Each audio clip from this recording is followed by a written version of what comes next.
موږ د دا کام سم مایوس سو چې یاره دا پروګرام ته ناراضي دا دلته سخت حالات دي دا کام ولې نه راوځي زه دا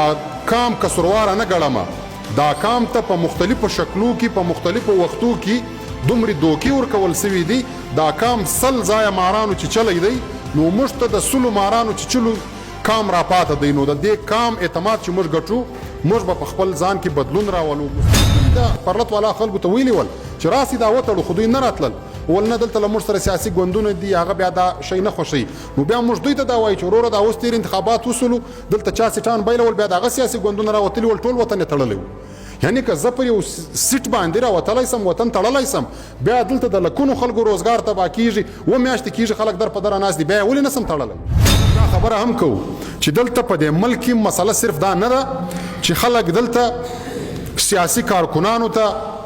یا دلته تنظیمو ته دا مجلس کوي چې دلته د فوج په سیاست کې مداخلت نه کوي یا دلته فوج په الیکشن کې مداخلت نه کوي وروره د فوج صرف دا دوی مسلې نه دي چې دوی په الیکشن کې مداخلت کوي یا دلته په سیاست کې مداخلت کوي خلکو صرف دا دوی مسلې ټینګې کړي دي موږ دا خبره کوو چې وروره دا فوج ژوندي انسانان ورکړي دي چې یو آئین هم دته دا اجازت نه ورکوي موږ دا خبره کوو چې فوج دلته په دې ملک کې ډالري جنگونه کوي د عالمي قوتو سره ډالر اخلي زموږ دغه وطن میدان جنگ جوړ کړی دی د هغه مقصد ته موږ ځان ورسو او خپل قوم خپل وطن د دې استعماري لاسو سره وژغورو او یو خپلواکه ژوند یو خپلواکه وطن خپل را روان نسل ته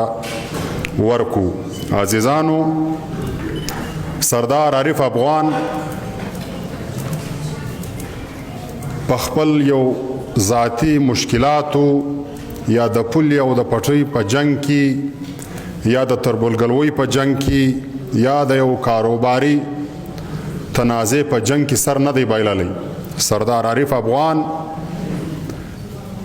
د دې ټول وطن د دې ټول قام د دې ټولو پښتنو افغانانو د ښه سباوون دپاره خپل سر قربان کوي دی په دې پوهېدی چې دا کومه مبارزه موږ کوو یا دا کم جدوجهد موږ کوو یا دا کومه لاره چې موږ انتخاب کړې ده په دې لاره کې زندانونه د ریاست لخوا ټارچر وهل ترټل حتی په دې کې مرګ هم راځي خو د دې ټولو شانو باوجود پر خپله لاره باندې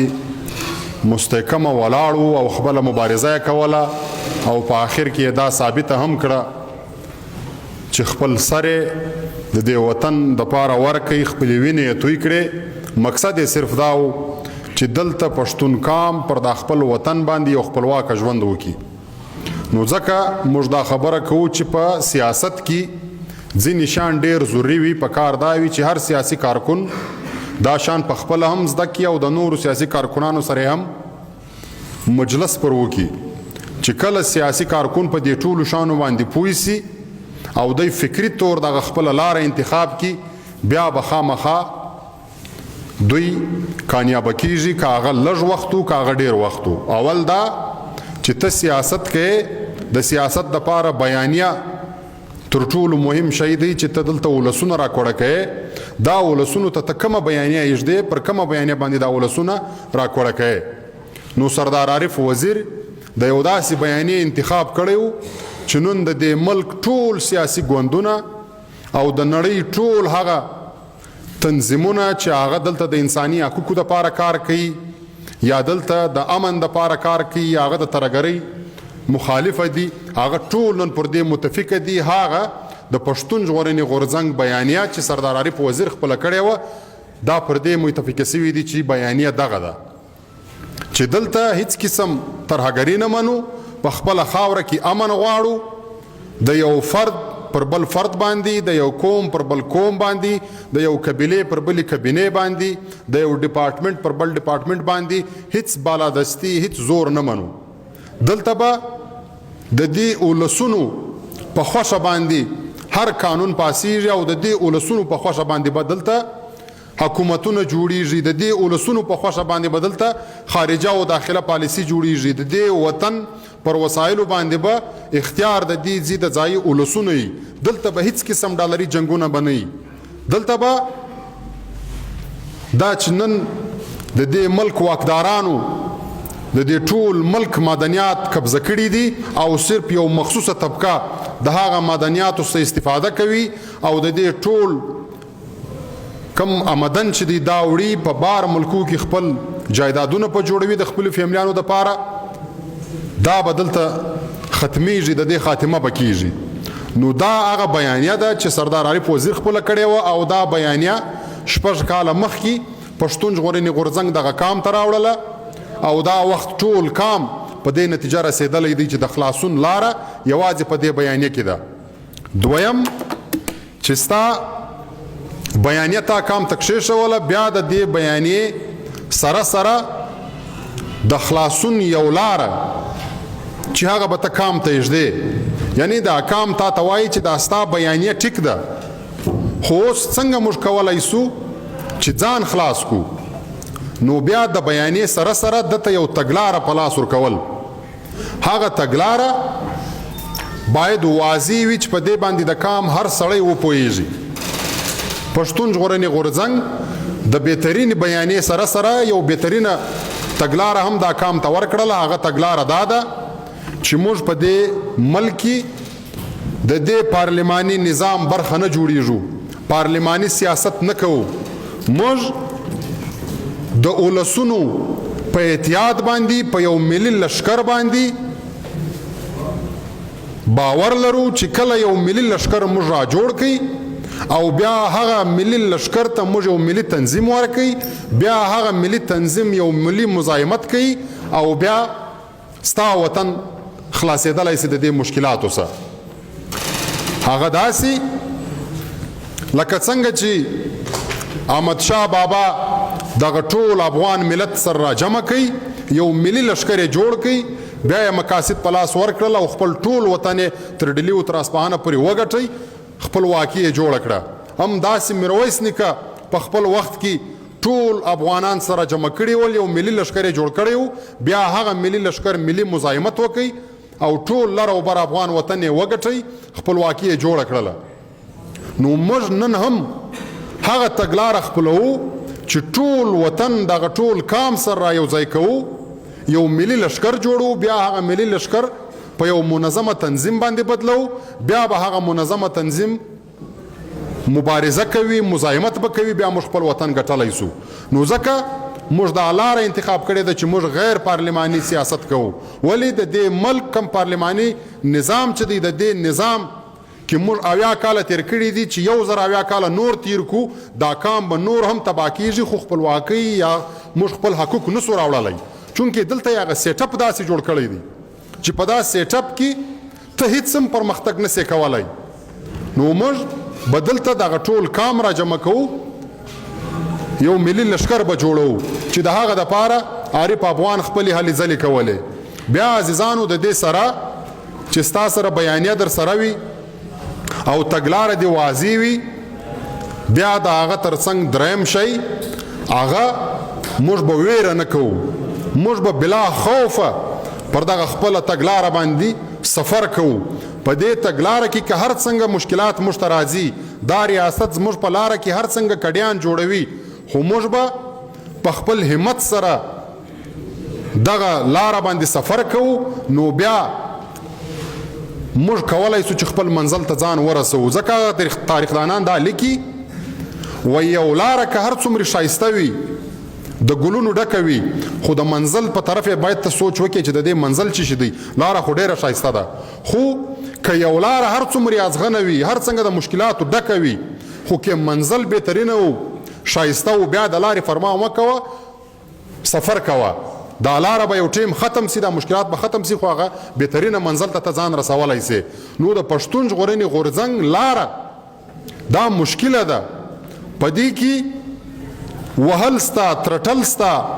ټارچرېدل ستا، په دې کې جیلونه ستا، په دې کې جیلی مقدمات ستا په دې کې مرګ ستا زموږ ملګري په شهادت رسېدلی دي خو موږ په دې پوهېږو چې منزل یې بهترینه دی نو ځکه موږ دا سفر په جګ سر باندې کوو د دې لارې پروا موږ نه کوو منزل ته به ځان رسوو چې موږ کله منزل ته ځان ورسوي هغه منزل چې د خپلواکي ده خپل واک و اختیار دی یو ملي وحدت دی یو خپل آزاد خودمختاره هیواد دی چې په دا نړۍ کې به جوړیږي او هغه به د پښتنو افغانانو هیواد وي لکه څنګه چې د احمدشاه ابدالي په وخت کې و لکه څنګه چې د میرویس نیکه په وخت کې و داسې به انشاءالله دغه پښتانه ځوانان چې همت وکړي بیا به موږ دغسې خپلواکه ژوند ګټلی سو او یو خپلواکي ته به ځان رسولی سو نو عارف افغان په دې هر څه باندې پوهېدی د خپل سر ورکوي یوه خاطره یې در سره شریکومه عارف افغان په دغه آخري ورځو کې کابل ته تللی و هلته په کابل کې د پښتنو افغانانو سره د ناستې کړې وې بیا چې هلته کله اشرف غني بابا دویم وار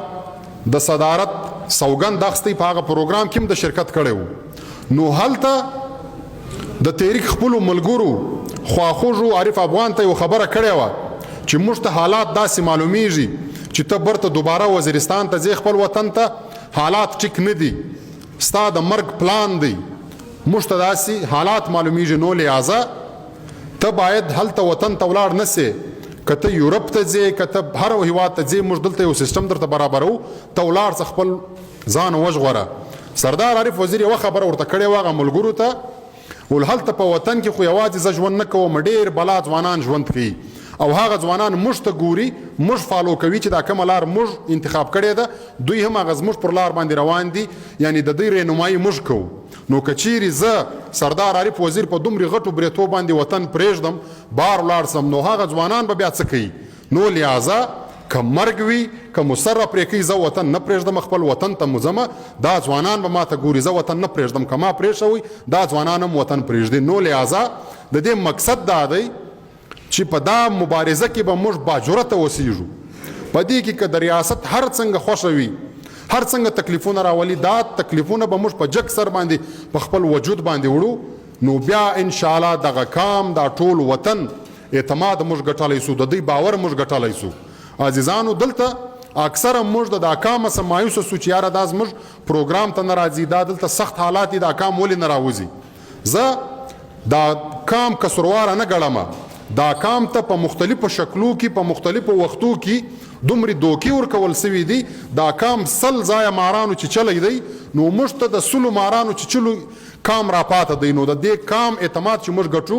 موږ به په خپل ځان کې بدلون راولو مستقل مزاجه به پاته کیږو اصل پرسته به پاته کیږو او قربانۍ به ورکوو جرأت به په ځان کې راولو نو یو وار چې موږ د کام اعتماد وګټئ دا داسې ننګیالی کام دی چې هر وخت ملا تړلی ده دی ډېر زورور د خپل وطن تښتولی دي دا پنجابی استعمار ډېر کمزوری دی خو دلته مشکل دا دی چې دا کام بې اعتماده سوی دی نو چې موږ به د دا کام اعتماد ګټو بیا به دغه کام سره رامنظمه کوو بله خبره عزیزانو عارف افغان چې د کم مقصد دپاره خپل سر ورکوي د کم مقصد دپاره چې د مبارزه کوله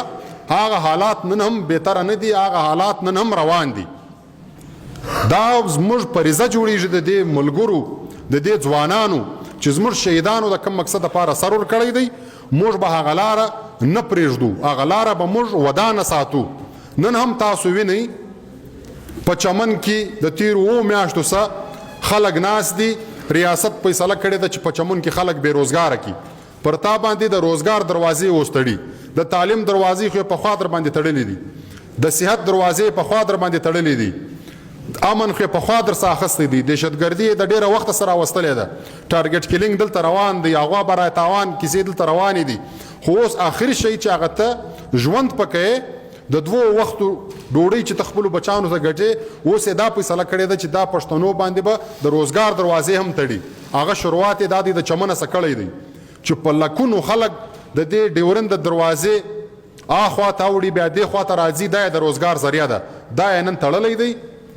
7 میاشتې وسولې خلک ناست دي خو ریاست هیڅ فکر هم نه کوي هیڅ سوچ هم نه کوي ولې ریاست دغه خلک د ځان بولي نه دا کچېرې په پنجاب کې یو 50 کسان ناست وای او 15 ګنټې سوي ولی د وخته بله هلته خلک ورغلي ولی هغه بیا اورېدلي ولی چې څه مشکل دی خو دلته چې پښتانه ناست دي پښتانه د ریاست د ځان شماري نه ځکه هغه فکر نه پکې کوي چې دا 7 میاشتې کېږي که 7 میاشتې ته نور ناست هم دلته دوی فکر نه کوي. نو موږ مخکې هم دغه د پرلط منتظمینو ته خواست کړی دی، خپل تجاویز مو ورکړي دي، هر وخت مو ورکړي دي. نن هم دا ورته وایو چې وروره دا داسې یو بې شرمه ریاست دی، دا داسې یو ناایله خلک دي چې تر څو دلته په خپله همت نه وکې، مزاحمت نه وکې، دلته په دې ناستو باندې دا ریاست تا ته ستا حق نه درکوي. نو لہذا له موږ سره یوه بهترینه لار دا ده چې موږ دا زموږ جمهوري حق دی، دا زموږ آئیني حق دی. 7 میاشتې وسولې په چمن کې خلک ناست دي، سپین ږیري ناست دي، هلته ماشومان راوتل، هلته معذوره خلک راوتل، ریاست سر نه خلاصوي. نو راسئ موږ د جنوبي پښتونخوا ټولې لویې لارې وتړو او هلته د پرلط په کمیټۍ کې د ټولو سیاسي ګوندو خلک سته. دا ټول ګوندونه چې موږ سره رایوځای سو له ژوب او له شرانې ونیسي تر مستونګه پورې دا ټوله لاره موږ داسې تړلی سو چې یو حیوان هم نسي تېرېدلی. نو دا به بیا په ریاست پریشر راځي. دا څه بد کار نه دی. موږ مخکې هم د پرلط والا خلکو ته ویلي ول چې راسي دا وتړو، خو دوی نه راتلل. ول نه دلته له موږ سره سیاسي ګوندونه دي، هغه بیا دا شی نه خوښوي. نو بیا موږ دوی ته دا وایو چې وروره دا اوس تېر انتخابات وسولو، دلته چا سیټان بیلول، بیا د هغه سیاسي ګوندونه راوتلي ول، ټول وطن یې تړلی و. یعنی که زه پر یو سیټ باندې راوتلی سم، وطن تړلی سم، بیا دلته د لکونو خلکو روزګار تباه کېږي، 7 میاشتې کېږي خلک در په دره ناست دي، بیا یې ولې نه سم تړلی؟ نو دا هیڅ بده خبره نه ده. نن هم موږ دوی ته دا وایو چې پښتون ژغورنې غورځنګ له تاسو سره در سره دی.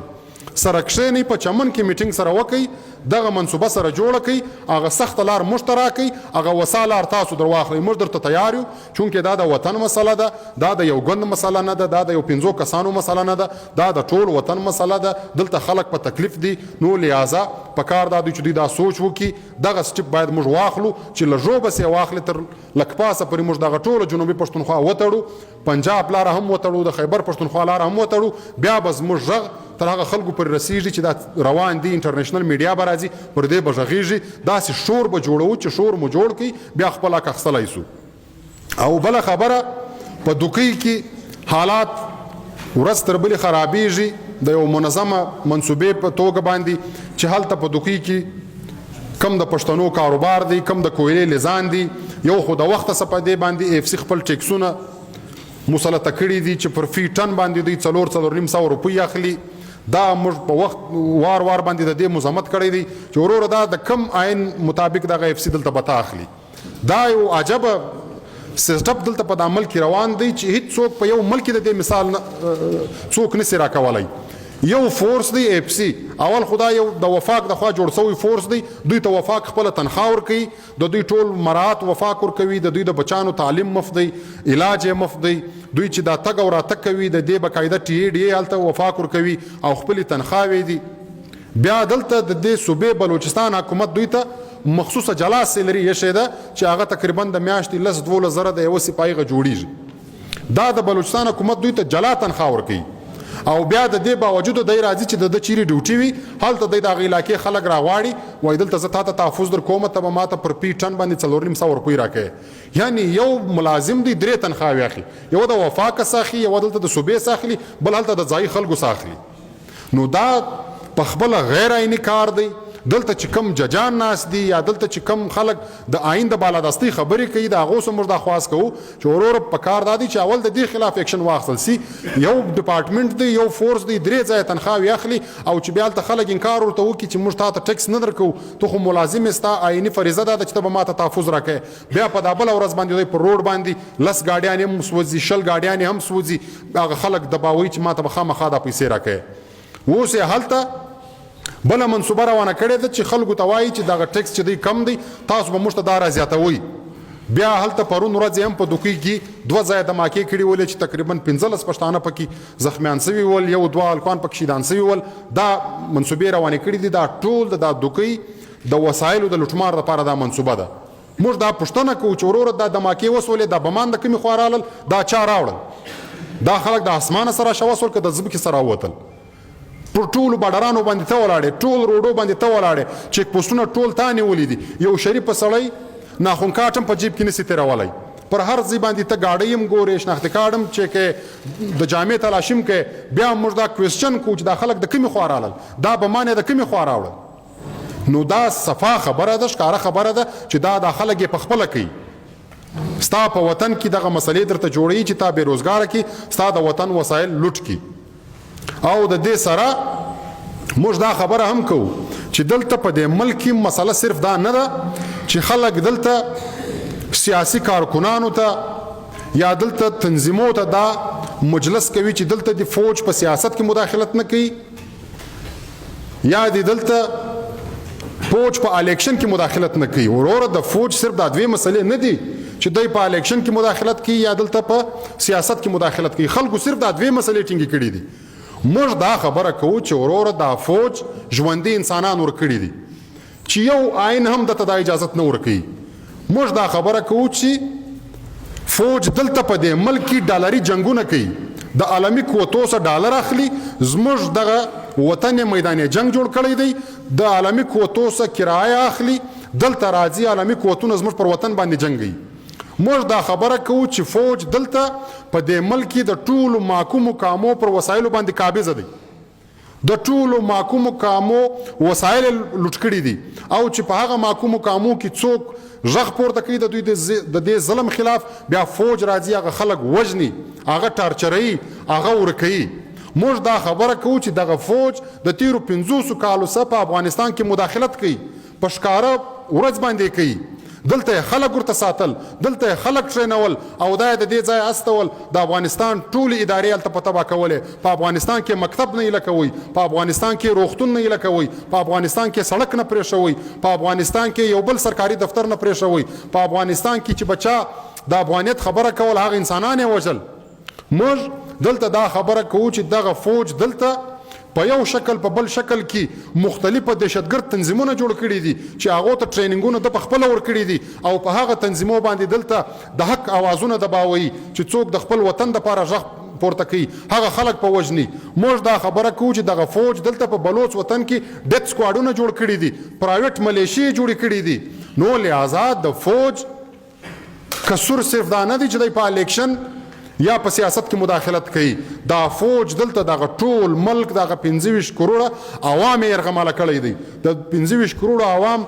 پر وسایلو باندې ډاکه ولې ده، دلته د خلکو بېعزتیانې کړي دي. دا په سپینه ورځ د خلکو کورو ته ننوځي، د خلکو د چادر او د چاردیوالۍ پامالي کوي، دلته په خلکو باندې په زوره ویډیوز جوړوي، دلته د خلکو عزتونه یې لیلام کړي دي. نو لہذا د فوج چې کم کردار دی هغه به موږ ټول په ګوته کوو. صرف دا کردار یې نه چې ته په الیکشن کې مداخلت مه کوه یا ما پارلمنت ته واستوه لاره مه نیسه. مسله دا نه ده، مسله دا ده چې دا فوج به برته په بیرکانو باندې ننوځي. دی دا حق نه لري چې په روډ باندې راوځي، دی دا حق نه لري چې دلته یو سړي ته دمکۍ ورکړي، دی په خپل سر باندې پورته کړي، دی به دا معدنیات پرېږدي، دی په خارجه پالیسي کې څک نه لري چې دلته د خلکو سره زما د وطن خارجه پالیسي جوړوي، دی په داخله پالیسي کې څک نه لري چې زما د وطن پر وسایلو باندې دی د بارانیانو سره خبره کوي. موږ دغه ټول شان ور په ګوته کوو او د نړیوالو قوتو سره موږ دا توقع لرو چې تاسو پر دې شانو باندې ایکشن واخلئ، چې تاسو ځان ته عالمي ادارې وایست، د انساني حقوقو علمبرداران ځان ته وایست. نو لہذا په پاکستان کې چې دغه بېلګامه فوج دلته کمې کیسې روانې کړي دي پر دې باندې پکار دی تاسو ایکشن واخلئ. نو عزیزانو خبره را لنډومه، وخت کم دی، نور ملګرو مجلسونه کړي دي. دا چې کم مسایل دي ستاسو تر مخ ملګرو کښېښول یا ما درته کښېښول، یا چې زموږ شهیدانو د کم مقصد دپاره سرونه قربان کړي دي، یا چې دا تحریک د کم مقصد دپاره را جوړ دی، یا چې دلته ادیبانو د شعر په شکل کې د نظم په شکل کې دا وطن څنګه بیان کړی دی، د پر دې وطن باندې سوي ظلمونه یې څنګه بیان کړي دي، یا چې دلته معلوم او نامعلوم څومره شهیدان تیر سوي دي، څومره ملګرو دلته جیلونه وړي دي، یا نن په دا ورځ باندې چې مطلب نورالله ترین و میاشتې کېږي په جیل کې دی، پرون یې زموږ ملګري نیولي وو، نن هم د پاړه چنار 5 ملګري په زندان کې دي، د چمنه سیف محمد قبایل نیولی دی چې تر اوسه پورې نه یې فایار ښکاره کېږي نه یو شی. نو د دې ټولو مشکلاتو حل چې دی دا په یو منظمه تنظیم کې دی، په یو با ډیسپلنه تنظیم کې دی، چې تر څو موږ یو منظمه تنظیم یو با ډیسپلنه تنظیم نه جوړ کړی چې 100 کاله مسلسله داسې خبرې داسې تقریرونه وکړو داسې شعرونه ووایو، دا حالات نه سمیږي. نو لہذا موږ به اوس دې ته سنجیده کېږو، منظمه تنظیم به جوړو چې موږ منظمه تنظیم جوړ کړي بیا دا حالات سمیدلی سي. دا حالات تش په تقریرو باندې تش په پروګرامو باندې نه سمیږي. دا به موږ کوو چې کوم حالات راځي د هغه خلاف موږ مظاهره هم کوو، جلسه به هم کوو، د خپلو شهیدانو ورځ به هم لمانځو، خو سره سره موږ به منظمه تنظیم جوړو که موږ مستقل طور د دې څخه ځان خلاصول غواړو. چې تر څو منظمه تنظیم نکو جوړ نو سو خلاصېدلی. نو لہذا پښتون تحفظ مومنټ په ټول وطن کې تنظیم سازي روانه ده. تاسو به وینئ پر سوشل میډیا هر ورځ پښتونخوا وطن کې په یوه علاقه کې په بل علاقه کې ځوانان راځي ممبر سازي کوي او بیا منظمه تنظیمونه جوړوي. دا منظمه تنظیمونو ته به بیا موږ بقاعده د دوی خپل سیمینارونه کوو، د دوی ته به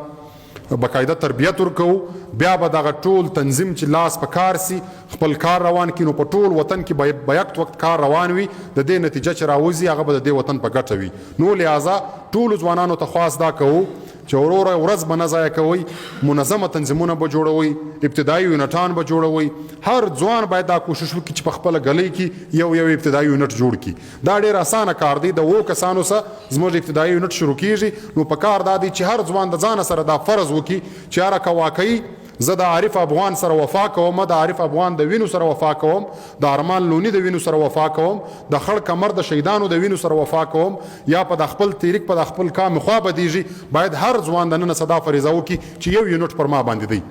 یو یونټ په 7 کسانو باندې جوړیږي، یو دی په خپله دی، 6 نور کسان دی پیدا کړي، په خپله ګلۍ کې دی 6 کسان پیدا کولی سي، په خپل کور کې پیدا کولی سي، په خپله قبیله کې پیدا کولی سي. هر ځوان د پی ټی ایم باید دا